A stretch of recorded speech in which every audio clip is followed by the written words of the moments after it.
Can I take a picture of the young man as well?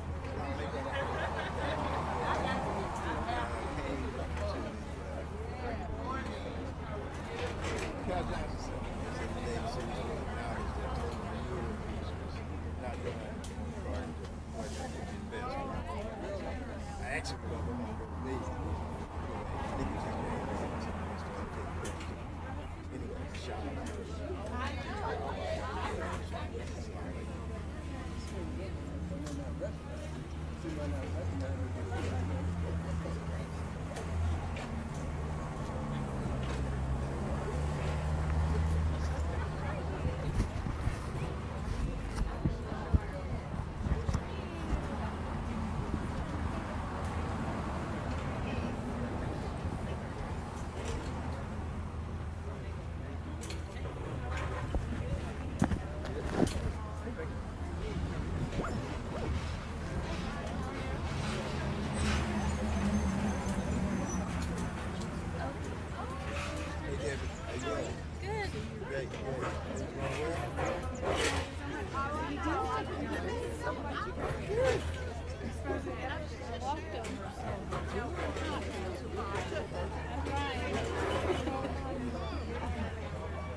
No, I just got here.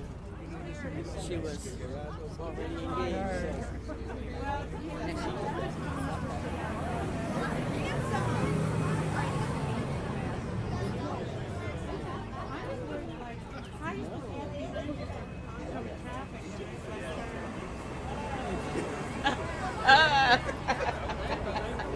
Hey, wait a minute. A friend of mine. How's your friend?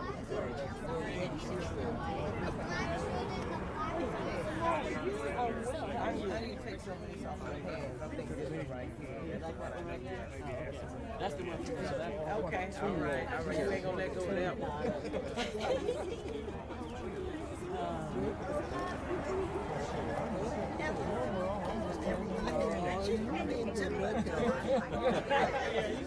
Good morning.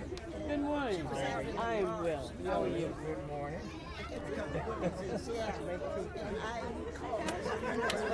You can see the red one. It says Make America Smart Again. Make America. Did you see that message being partial? Oh, He done set us back. We are talking about Set us back 45 years. Just say, I'm doing good. Good to see you. always understand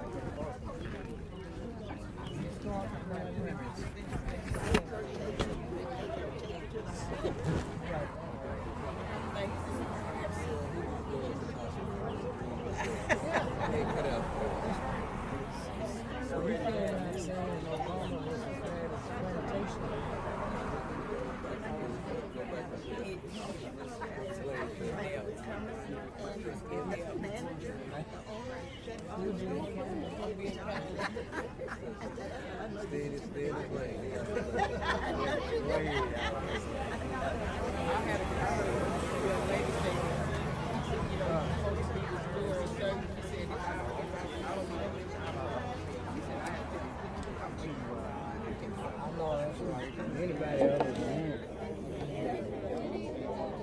Wait a minute.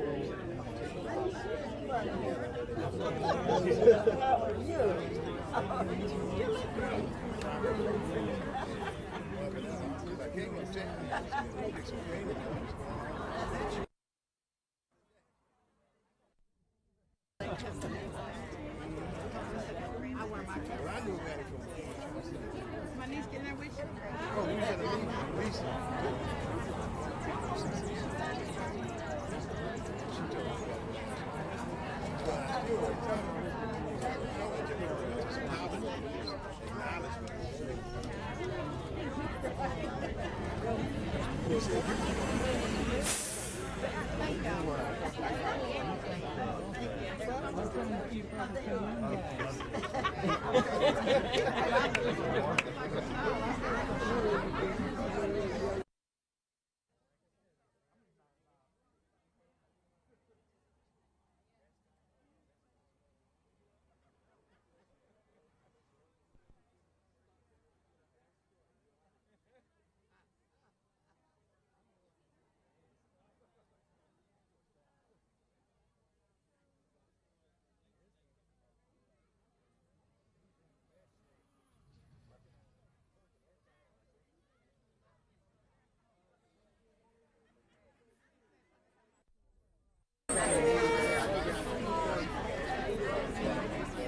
Oh, yes.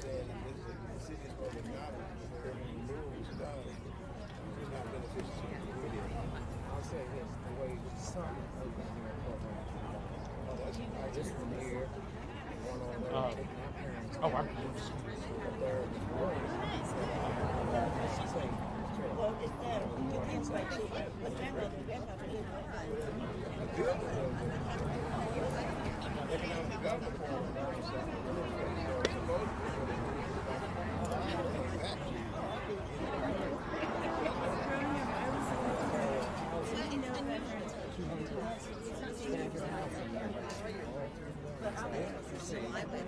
Yeah, I didn't know about it until, I'm from East Tennessee, but I didn't know about it until I was in college. I mean, I didn't never heard of it.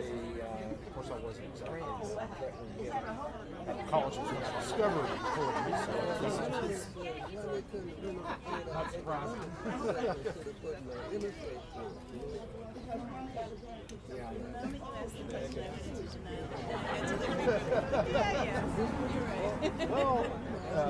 Well, I mean, The illustrator is right there. The illustrator, it leads right into the. I mean, I'm not talking about the Right. even people who are interested in literature, great people in Knoxville, talk about James Frank, talk about Cormac McCarthy, but this seems to be left out. Whenever I'm doing things at the Unveil in Knoxville, maybe I'll put her in twice. Yeah, just reinforce it.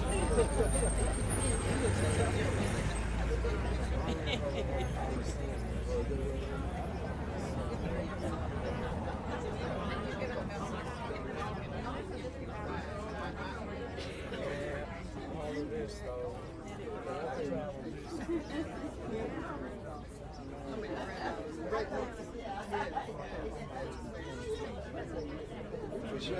No, I'm trying to, maneuver around that road.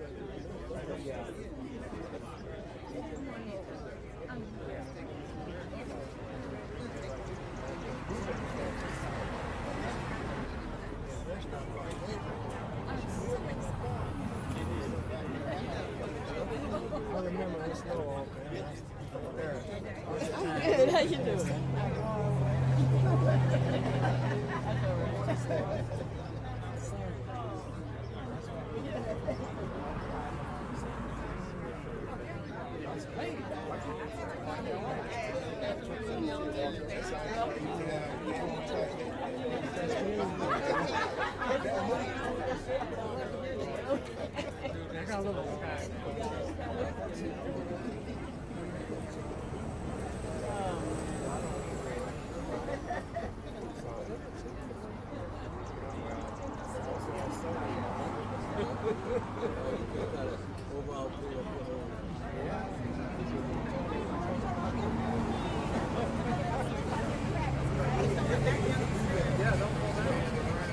Oh, here we go.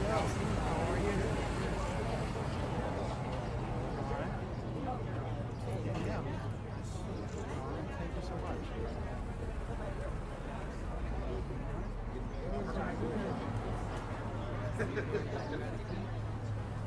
brought an extra jacket.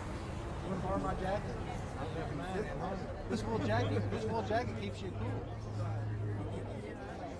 Short sleeve, new too. You know, when the aliens come in, I think they're going to wonder. They're like, why are you walking around with this shit? Oh. Well, I taught history at UT. Was all of the leadership in Knoxville stuff. Talking about Knoxville was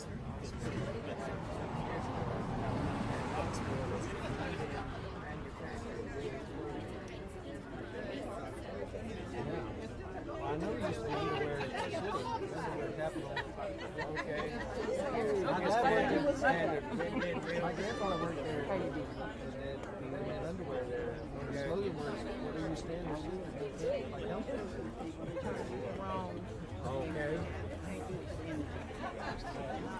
No fit, I got it. Okay.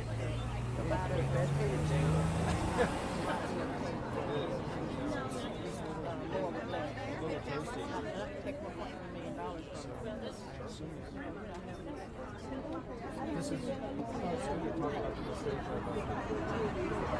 were just having a special.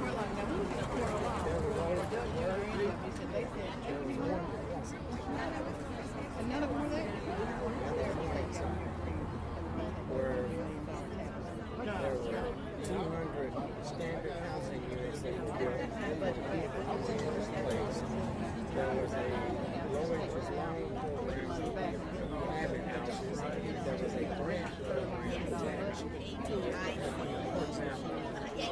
For example, of that, my sister lived on Bertrand, and hers was taken out. Let's say you and your wife, you have one kid, right? Okay. And so, let's say you had a son and a daughter. Well, you need a 3-bedroom house. And what they did was a market study of housing in Knoxville that determined that a standard 3-bedroom house Anyway, keep that in your prayer. let's say $30,000. The children's increased. So they got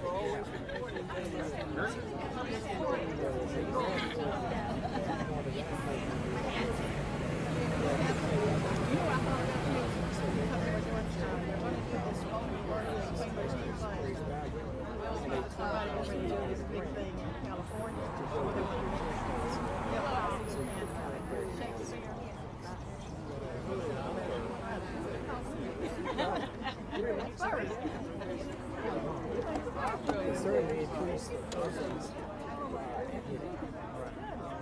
Then there were lower interest rates. I know.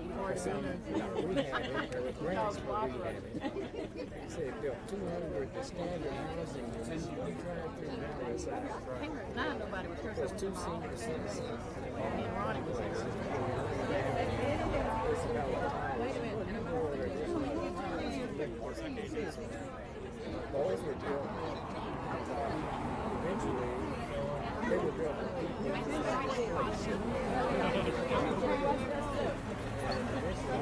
You're here to catch people.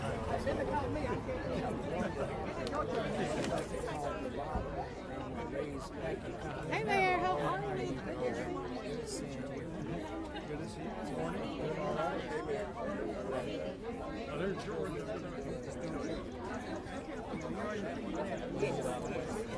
Let's get her up here with us.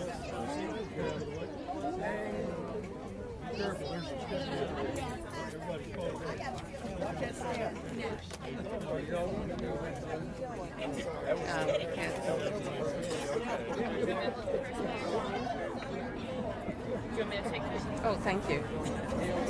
Thank you very much. Are you ready? Hey, how are you? You know the old people say if you put your purse on the floor, you always be foolish. You always be probably never heard that one.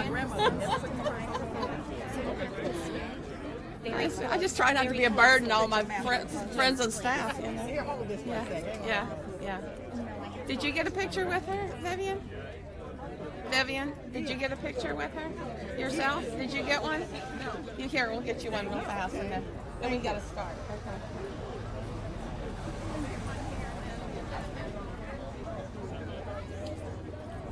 Hey, Rose, how are you? Good, how are you? Good. Remember Jalen? Miss Coates. Miss Coates. Right.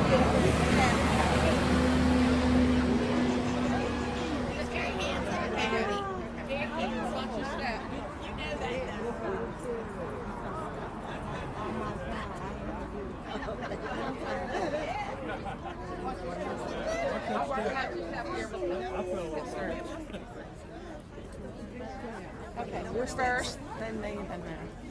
Okay. Ready? Yeah. Good morning. Good morning. If I could have your attention, please. We're ready to start. And we have to bend down into this mic. It's a new sound system. But good morning. My name is Gwen McKenzie. I am the City Council representative for here in the beautiful 6th District. I'd like to welcome you here this morning. This morning we are here to honor one of Knoxville's hometown heroes and legends, Miss Nikki Giovanni. I grew up hearing Miss Giovanni's poems and hearing so much about her from my parents. One thing I always tell people, especially young people, as they move through life, never forget where you come from. And Miss Giovanni exemplifies that because she is world renowned. She has been around the world. She could have called any place home that she gravitated to, but she never forgot Knoxville, Tennessee, and actually immortalized us in one of her poems, as well as Mulvaney Street. So Miss Giovanni, I thank you for never forgetting that you came from Knoxville, Tennessee, and we love you. Now, speaking of never forgetting, I would be remiss if I did not acknowledge the Beck Cultural Exchange Center, who are our gatekeepers for African American history and our community. And so I do not know if Reverend Renee Kelly and Mr. Bob Booker are here yet, but we give homage to them this morning because they are our gatekeepers. They actually keep up with what is going on in the African American community as it relates to our history. So we definitely want to give a heartfelt thank you to them for always being the gatekeepers of preserving our African American culture and history. And now I'd like to introduce to you the Honorable Mayor Madeline Rogero. Thank you. Thank you, Councilwoman McKenzie. And I want to welcome you back home. Nikki, it's great to have you here. And this is like a homecoming. Everyone's coming up saying, remember she taught somebody right there. You taught her at Virginia Tech, right? And other folks said, remember me. A lot of people coming up saying, remember me. So you have a lot of friends and admirers here in Knoxville, and we're happy that you're here with us today. I do want to recognize some elected officials who are also joining us and here to welcome you. Our Vice Mayor Finbar Saunders, Councilman George Wallace, Councilman Marshall Stair, and of course we've already heard from Councilwoman Gwen McKenzie. Today's unveiling of this historic marker is important, very important to us. And first, many of you know the story, but for those of you who don't, I'm going to share this because we want to make sure that everyone really understands the significance of today. So Nikki Giovanni is our native daughter, and we're proud of her powerful writing voice and all she's accomplished as a visionary poet, activist, and educator. NPR has referred to her as one of the world's most celebrated poets, known for her beautiful descriptions of family, friends, politics, and even food. As a writer, Ms. Giovanni has won the Langston Hughes Award, the Carl Sandburg Literary Award, 7 NAACP Image Awards, and dozens of additional recognitions. She represents the best of Knoxville. Ms. Giovanni was born at the old Knoxville General Hospital and was educated at Austin High School. In between, do I have a few Austin grads here? Yeah, okay. In between, she grew up in Cincinnati, Ohio, but she spent summers with her grandparents at their home at 400 Mulvaney Street, which has since been renamed Hall of Fame Drive. Nikki and her sister Gary Ann played here at Cal Johnson Park. And that leads me to talk about another reason why this historic marker is so important, and it's not a proud chapter in our city's history. Y'all, I know many people here lived through the early 60s when the urban renewal project devastated this African American community. To Miss Giovanni's family and many other families here today, it was a heartbreaking loss. One of Nikki Giovanni's best-known essays is called 400 Mulvaney Street, and many Knoxvillians know it well. In 400 Mulvaney Street, Miss Giovanni recounts her grief at the loss of the house of her grandparents, who were Professor John Brown and Lavinia Watson, and the loss of the surrounding neighborhood. So Cal Johnson Park is all that remains of the cherished Mulvaney Street of Giovanni's childhood. I hope we have learned lessons from then.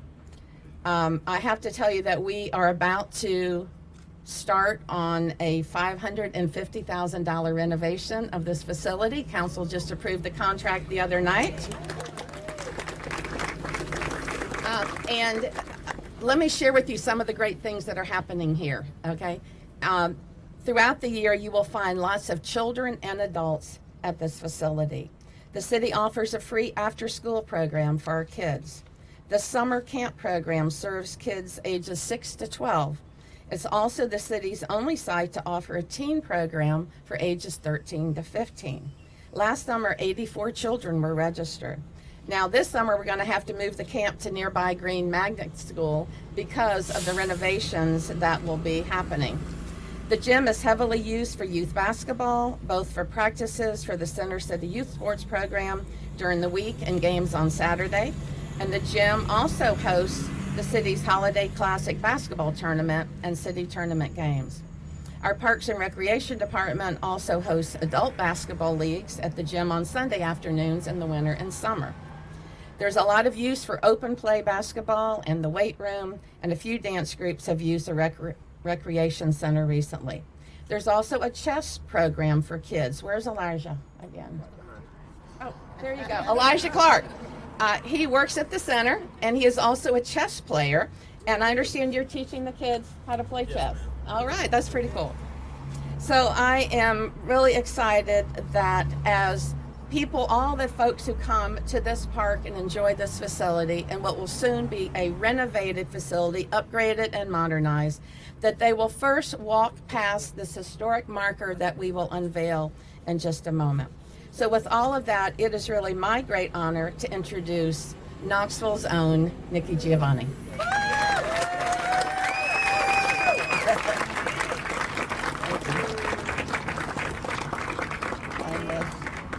Thank you, Mayor. Thank you, Councilwoman. Thank you all who are here today. I am not here to preach, but I can't help but say it. One of the wonderful things about being black, and there are lots, but one of the wonderful things about being black is that we have an expression that says he may not come when you call him, but he always comes on time. And we in the black community recognize that things happen when they should.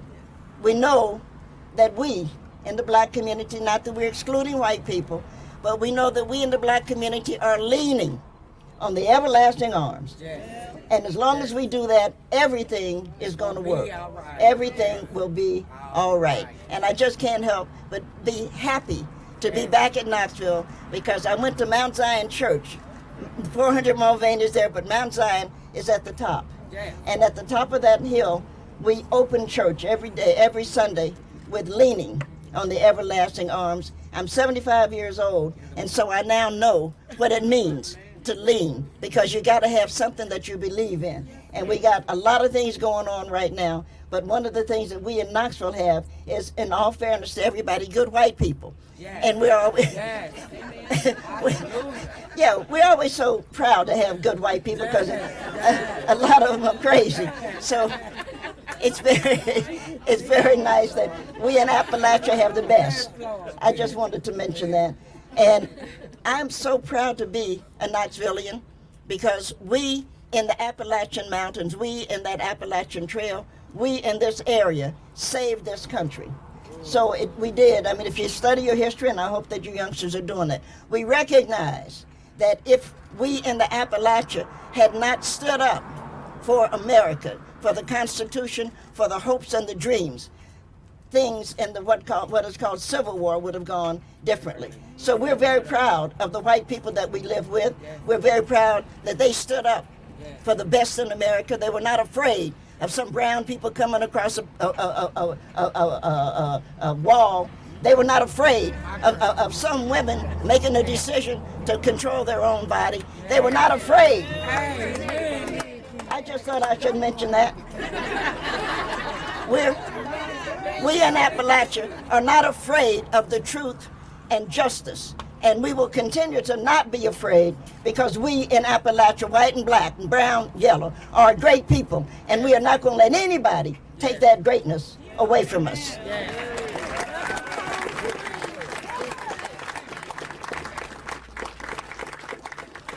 I write a lot about Knoxville because Knoxville is my heart.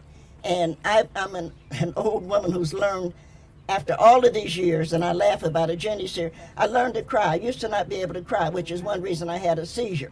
And I had a seizure because I held things in. But I finally learned to cry. So when we drove in, coming into Knoxville last evening, I looked and I said to Jenny, there's the old gym theater. Now, there was nothing there. So Jenny's like, nothing's there. And as we came in and we looked at other places, I said, this is something that I know. These are places that I know. And my grandmother just meant so much. She means so much to me. And I know that people say that people are dead. I don't like that term anymore. I'm old enough to know people don't die. They transition. They change. Something else happens. If I put a weed in the ground, it's going to grow. Something else is going to happen. And I think it's important that we started to look at that. I wrote a poem that I'd like to share. It's called Knoxville, Tennessee. And I loved it because I would come to stay with grandmother. And what we would do, at the top of Vine Street, Vine and Mulvaney, Mrs. Long, who some of you probably don't remember, but the Carnegie Library, Andrew Carnegie gave the library. Mrs. Long, I'd go up to the library, but before I'd go, grandmother on Monday washed. And when she washed, we would have to hang the sheets out. Now, y'all don't know that. I said to my students the other day, we were talking about telephones, and I said to my students, you remember telephones, don't you? And they looked at me. I said, you remember party lines? And they had no idea what a party line was. And I said, this is how we used to communicate. And they were like, you didn't have a cell phone? And you say no. But I used to come with my grandmother down here. Larry Johnson is a minister, and he illustrated this for me. And I wrote it because I dedicated it to grandmother and grandpapa. I always like summer best. You can eat fresh corn from Daddy's garden, and okra and greens and cabbage. Remember, you go up to the market, and when grandpapa wouldn't let grandmother go to the market because grandmother was a pretty woman. And that's a long story, but you send a pretty black woman to the market, you know there's going to be a problem. And grandpapa cared about her, so he knew somebody said something to her, you'd have to shoot somebody. They would come back and they'd have to lynch him, and it would be ugly. So what he did was he went to the market. When he got too old to go to the market, I started to go. And what I remember about the market was going up, and the chicken man say, are you Miss Watson's granddaughter? And I'd say yes, and he'd give me, because nobody else wanted them, he'd give me a little bucket full of chicken livers. And I could take them home, and grandmother would fry them. And so I didn't mean to, but for those of us who write. And lots of barbecue and buttermilk and homemade ice cream, which I still make the best homemade ice cream. At the church picnic. And listen to gospel music outside at the church homecoming. And go to the mountains with your grandmother, which we used to do. Excuse me. And go barefooted. And be warm. All the time. Not just when you go to bed.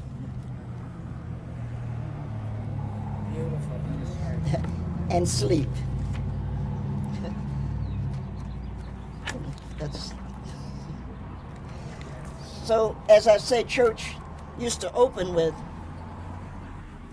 the everlasting arm, so I would like to close just briefly.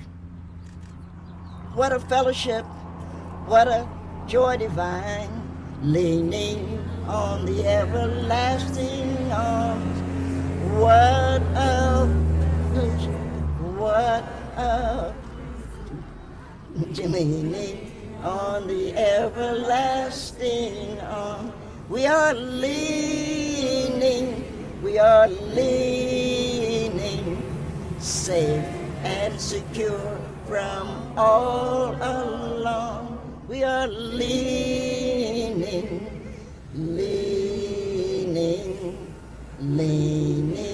on the everlasting arm. Thank you.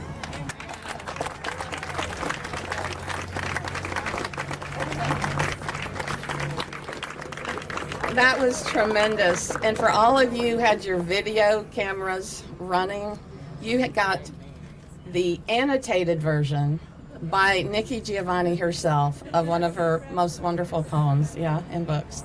So now we are going to unveil the historic marker, and we're going to ask Ms. Giovanni to do it for us.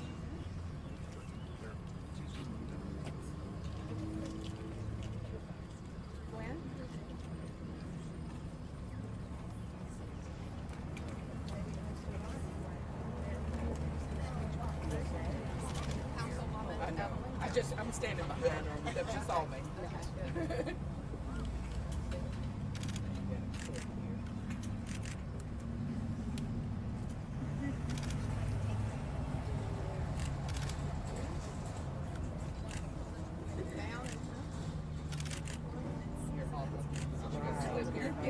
Yeah. Pardon my reach.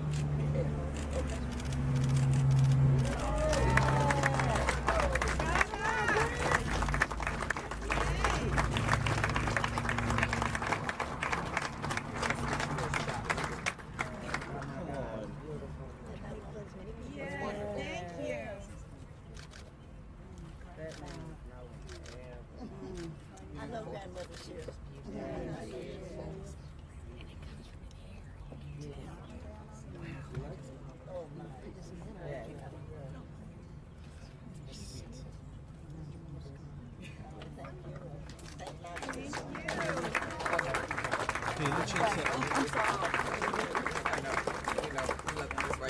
So now there are also a few refreshments down here people can enjoy, and so you're still willing to talk to people. I talk all the time.